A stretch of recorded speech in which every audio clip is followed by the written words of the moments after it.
The list of outdoor activities that I have not at least dabbled in is a short one, but trapping fur-bearing critters is on that list. I've always been fascinated by the economics of the fur business and how trappers fit into that equation.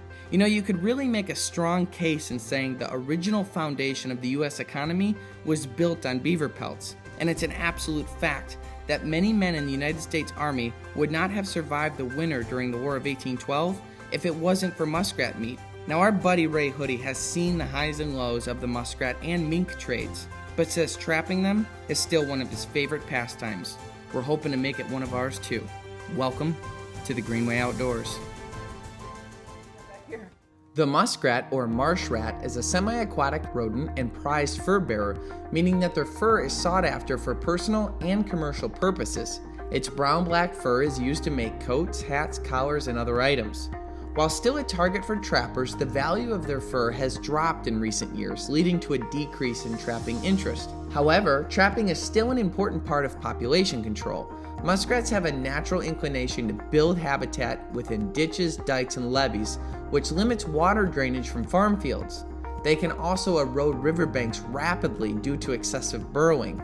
Add this to the fact that muskrats are effective at reproducing, populations can quickly be seen as a nuisance due to damages. Muskrat populations can go through cycles, going through sharp declines and rebounding all during the stretch of 6 to 10 years. To avoid overtrapping, stay up to date on your daily limits in your area.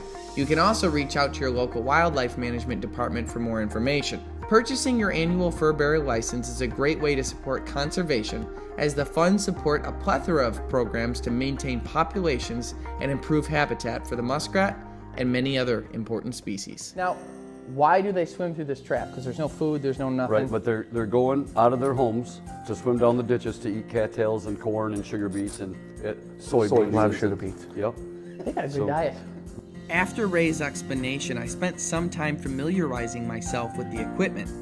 While the body trap was interesting because of its power, we'd also be putting out colony traps in high muskrat population areas.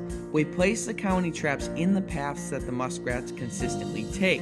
In addition, we may also push brush in along the side of the trap to act as a funnel, giving them little to no option but take the path the trap is in. They are able to push the doors open from the outside, but because of the door angle, they can't open them from the inside.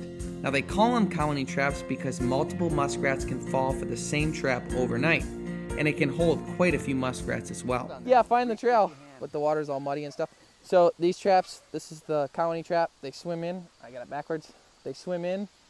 The door closes behind them. And they can't get out, and then they're there waiting for us the next day. So I want to put it right in the stream where they're going. And just drop it right there, and they'll be good to go. Make sure it's straight. Is the water cold? The flag will let us know where it is. Yeah, right. The flag will let us know where it is. After letting the trap sit out overnight, we were greeted by a cold December morning. But I was very excited to see what we had caught, so we headed out to check the traps with Ray, his daughter Cheyenne, and his buddy Glenn. What'd you get, Jeffrey? It's a big rat. Smells kind of musky. Okay. Where's the musk gland? That's what you're That's a You're musk touching it on the back. That's a musk gland right there. I don't think they have a musk gland, do they? They got a couple of them, actually. Yep. That's why they call them muskrats. Oh, is it? You got to That's cut actually- around that when you eat them. Oh, okay. You should know that. He's like, is that the little perfume sack thing? I love those. You squeeze it over the meat, and It's like a great. And here, you can put that It's for like a a shish grape. kebab. The remainder of the day was filled with one muskrat-filled trap after another. In the 2 days of trapping, we finished with over 100 muskrats. Even with fur prices being extremely low, I must say I now have a genuine interest in trapping muskrats and maybe even beaver. I plan on utilizing the meat and fur just as people have for hundreds of years. Here, look at this, Kyle. We got a colony trap here. Yeah. Oh. Hey. Wow. 3 of them, Jeff. Hey, an actual colony. Take out of there, yeah, a colony of them. Take them out, we'll reset that bugger. That's a good spot. You want to put it back in? It's clearly a good spot.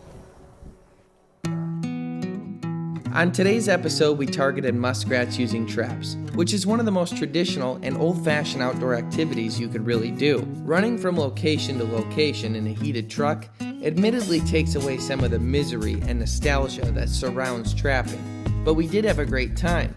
The world just moves a bit faster now, and a fluctuating economy may deem a muskrat worthless, but I sure don't.